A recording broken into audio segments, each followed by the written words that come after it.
जो हमारी सरकार पे आरोप लगाते हैं, तो जब सोनिया जी और राहुल जी पे केस दर्ज हुआ था, अक्टूबर 2013 था, दिल्ली हाईकोर्ट के द्वारा हमारी सरकार नहीं थी। कनिमोझी ए राजा जी जेल गए थे 2011 में, हमारी सरकार नहीं थी। सुरेश कालमाड़ी जेल गए 2010 में, हमारी सरकार नहीं थी। शिबू सोरेन जेल गए 2006 में, हमारी सरकार नहीं थी। मधु कौड़ा जेल गए 2008 में, हमारी सरकार नहीं थी। मुलायम सिंह मायावती जी पे केस हुए 2004 में, हमारी सरकार नहीं थी।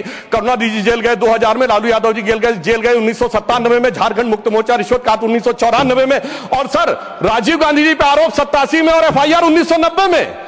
मेरे भाई, हम लोग पढ़ाई की एज से प्रौढ़ावस्था में आ गए, आप लोगों को अंदर बाहर कोर्ट कचहरी का चक्कर काटते देखते हुए, और फिर 2014 के बाद की पर्ची हमारे नाम की फाड़ रहे हैं। मुझे लगता है ये बिल्कुल तथ्यों के विपरीत है। हमारे यहां नागा सन्यासियों को देखते थे तो पश्चिम के लोग आके जानते कि वो चौंक जाते थे। उसे एक पंक्ति में कहूं कि वो सुख खोजे भौतिकता में, मदिरा में, मांस की बोटी में, ये भस्म रमाए अपने तन पर, खुश हैं सिर्फ लंगोटी में।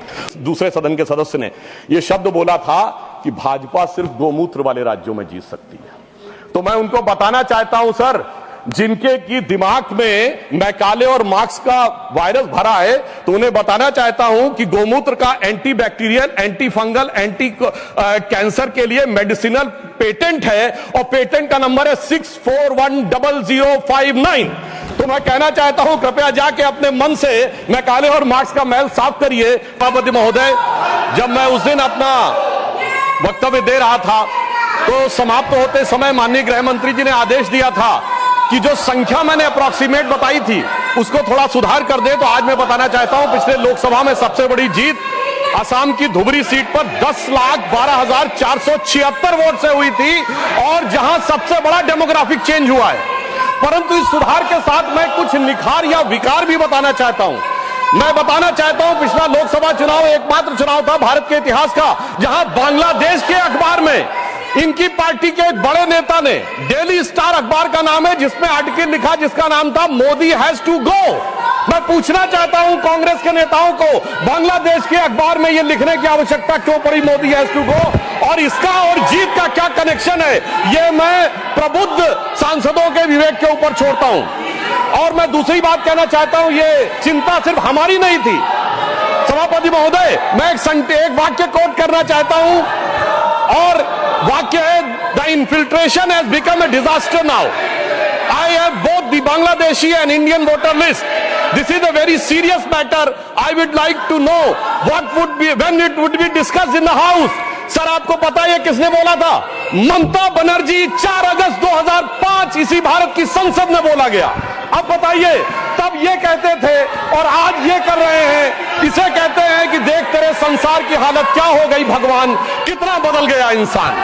अब मैं ये भी कहना चाहता हूं, इसी भाव के अनुसार जो पूरे संसद का विचार था, जब माननीय गृह मंत्री जी CAA का विचार प्रस्ताव लाए, तो उस समय पूरे देश में शाहीन बाग बनाने का प्रयास किया गया, और नाना प्रकार के आरोप प्रत्यारोप लगाए गए कि अमुक को क्यों नहीं दिया जा रहा है, दूसरे को क्यों नहीं दिया जा रहा है। तो मैं बताना चाहता हूं, जो लोग हमसे उस समय पूछते थे कि CAA का लेजिस्लेशन जो होम मिनिस्ट्री लाई थी उसमें परसिक्यूशन क्यों नहीं दिख रहा था, तो मैं उनसे कहना चाहता हूं, अब तो कम से कम बांग्लादेश की घटनाओं के बाद माफी मांगनी चाहिए कि परसिक्यूशन नहीं दिखाई पड़ रहा था जिन लोगों को।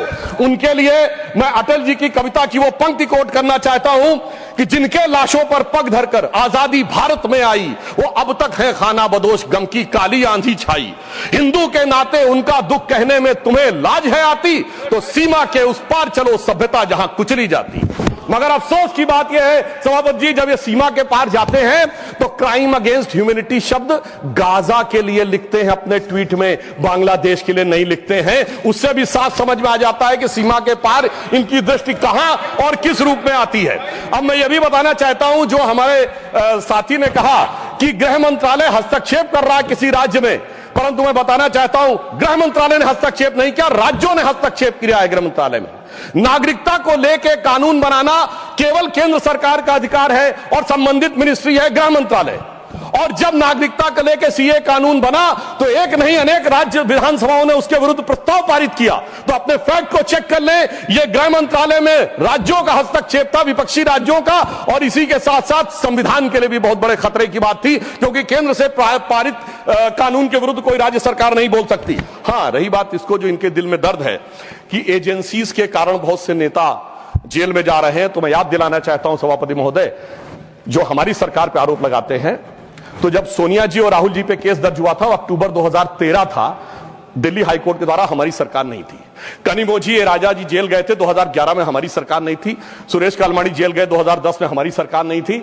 शिबू सोरेन जेल गए 2006 में, हमारी सरकार नहीं थी। मधु कौड़ा जेल गए 2008 में, हमारी सरकार नहीं थी। मुलायम सिंह मायावती जी पे केस हुए 2004 में, हमारी सरकार नहीं थी। करुणानिधि जी जेल गए 2000 में, लालू यादव जी जेल गए 1997 में, झारखंड मुक्त मोर्चा रिश्वत काट 1994 में, और सर राजीव गांधी जी पे आरोप 87 में और FIR 1990 में। मेरे भाई, हम लोग पढ़ाई की एज से प्रौढ़ावस्था में आ गए, आप लोगों को अंदर बाहर कोर्ट कचहरी का चक्कर काटते देखते हुए, और फिर 2014 के बाद की पर्ची हमारे नाम की फाड़ रहे हैं। मुझे लगता है यह बिल्कुल तथ्यों के विपरीत है। ईमानदारी से उनको आत्मावलोकन करने का प्रयास करना चाहिए, बजाय कि आरोप लगाने के ऊपर। हाँ, एक बात मैं जरूर कहना चाहता हूं, गृह मंत्रालय ने एक बहुत बड़ा काम इस कार्यकाल में जानते क्या किया? इस देश को वास्तविक रूप में सेकुलर बना दिया, समग्र रूप से सेकुलर बना दिया। सर, वो क्या था? 1976 में जब कॉन्स्टिट्यूशन अमेंडमेंट करके सेकुलर वर्ड जोड़ा गया कॉन्स्टिट्यूशन में, तो कश्मीर की विधानसभा ने उसे एक्सेप्ट नहीं किया था। इसलिए इस देश में एक ही राज्य था जो संवैधानिक दृष्टि से सेकुलर नहीं था। सर, 5 अगस्त 2019 को जब धारा 370 हटी, तो यह वास्तविक अर्थों में पूरा देश सेकुलर हो गया। इसके लिए मुझे लगता है गृह मंत्रालय को बधाई दी जानी चाहिए।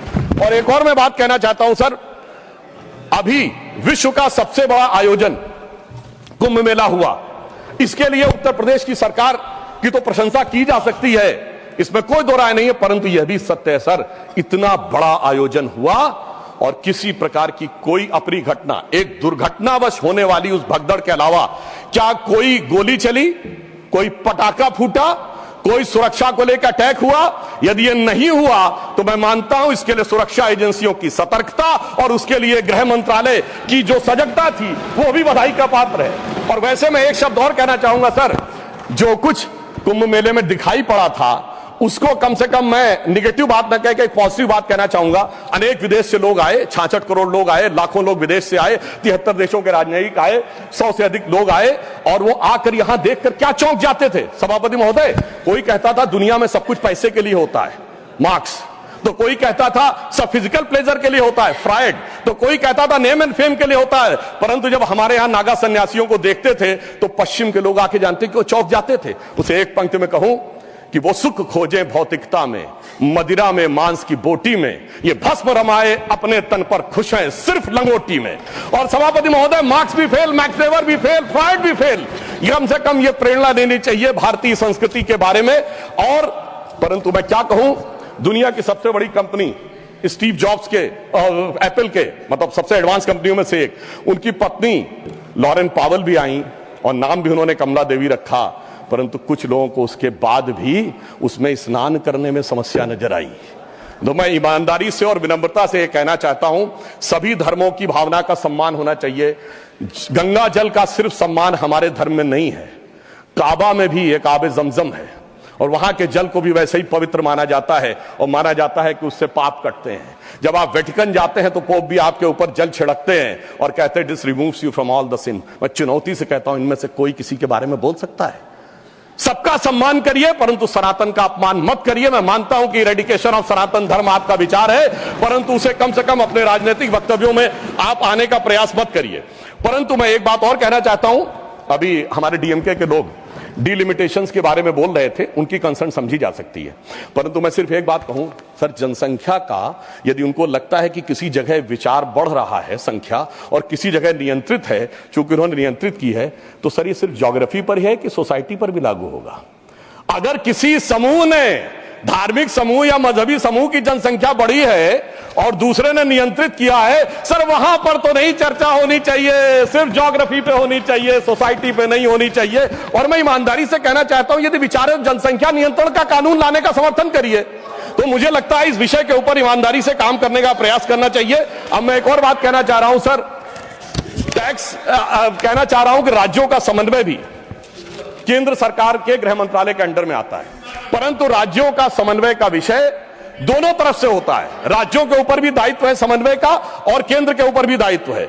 इसीलिए मैं कहना चाहता हूं, परंतु जब ऐसी बातें उठती हैं कि किसी राज्य का कोई मंत्री कहता है कि टैक्स कलेक्शन वहां ज्यादा हो रहा है तो हमें अलग हो जाना चाहिए, तो किसी राज्य का मंत्री उत्तर भारत के किन्हीं राज्यों के लिए या बिहार के लिए आपत्तिजनक बातें कहना शुरू करता है। इससे राज्यों का जो समन्वय है वो गिरता है। और मैं कहना चाहता हूं सर, समन्वय का सबसे दुखद उदाहरण था इसी संसद के एक सदस्य ने छत्तीसगढ़, राजस्थान और मध्य प्रदेश में हमारी जीत के बाद इस सदन के नहीं, दूसरे सदन के सदस्य ने यह शब्द बोला था कि भाजपा सिर्फ गोमूत्र वाले राज्यों में जीत सकती है। तो मैं उनको बताना चाहता हूं सर, जिनके की दिमाग में मैकाले और मार्क्स का वायरस भरा है, तो उन्हें बताना चाहता हूं कि गोमूत्र का anti bacterial, anti fungal, anti cancer के लिए मेडिसिनल पेटेंट है और पेटेंट का नंबर है 64100059। तो मैं कहना चाहता हूं, कृपया जाके अपने मन से मैकाले और मार्क्स का मैल साफ करिए, तो राज्यों में समन्वय बहुत बेहतर ढंग से दिखाई पड़ेगा। और मैं अंत में सभापति महोदय, सिर्फ मैंने जहां से बात प्रारंभ किया था वहां पे बात को समाप्त करता हूं। एक उदाहरण देना चाहता हूं। एक फिल्म आई थी एक दौर में जिसका नाम था वेडनेसडे, जिसमें नसीरुद्दीन शाह जी ने एक आम आदमी का रोल किया था और उसमें एक सर डायलॉग था जिसमें वो कहते हैं कि जब व्यक्ति घर से निकलता है तो हर 1-2 घंटे के बाद उसकी पत्नी पूछती है ऑफिस पहुंच गए कि नहीं, चाय पी ली कि नहीं, खाना खा लिया कि नहीं, वापस आ रहे हो कि नहीं। तो उन्होंने कहा वो इसलिए नहीं पूछती कि वो जानना चाहती है चाय पिया कि नहीं, खाना खाया कि नहीं। वो दौर था जिसमें वो कह रहा है कि वो इसलिए पूछ रही कि वो जानना चाहती तुम जिंदा हो कि नहीं, क्योंकि वो दौर था इनकी सरकार का जिस जमाने में घर से आदमी निकलता था, उसने कहा लगता है जंग पे निकल रहा है। तो ऐसा प्रतीत होता था कि मानो वो कह रहा हो कि उजाले अपनी यादों के हमारे संग रहने दो, न जाने किस गली में जिंदगी की शाम हो जाए। मगर उस शाम के बाद जो सुबह हुई है हमारी सरकार आने के बाद और जो गृह मंत्रालय ने किया है वो पूरे देश को दिखाई पड़ता है। तो मैं अंत में सर सिर्फ ये कहना चाहूंगा, मैं ये मानता हूं कि हमारे गृह मंत्रालय ने जो काम किया है वो संवेदना, संकल्प, समन्वय और सुदृढ़ता के साथ किया है। मणिपुर जैसे विषयों के लिए पूरी संवेदना से काम किया है, कश्मीर जैसे विषयों के लिए संकल्प के साथ काम किया है, राज्यों के साथ समन्वय के लिए समन्वय की भावना से काम किया है और आंतरिक सुरक्षा के लिए पूरी सुदृढ़ता के साथ काम किया है। और जब कठोर निर्णय लेने होते हैं और देश की सुरक्षा को लेकर कुछ कठोरता करनी होती तो कुछ लोगों को थोड़ा कष्ट जरूर हुआ होगा। उनके प्रति संवेदना व्यक्त करते हुए मैं कहना चाहूंगा, मगर उनको कहने का हक नहीं है जिनके जमाने में तबाही का मंजर दिखा था। तो मैं माननीय गृह मंत्री जी की तरफ से और अपनी सरकार की तरफ से, माननीय प्रधानमंत्री जी की तरफ से सिर्फ एक पंक्ति कह के बात समाप्त करना चाहूंगा कि चमन को सींचने में पत्तियां कुछ गिर रही होंगी, यही इल्जाम हम पर लग रहा है बेवफाई का, मगर कलियों को जिसने रौंद डाला अपने हाथों से वही दावा करे हैं चमन की रहनुमाई का।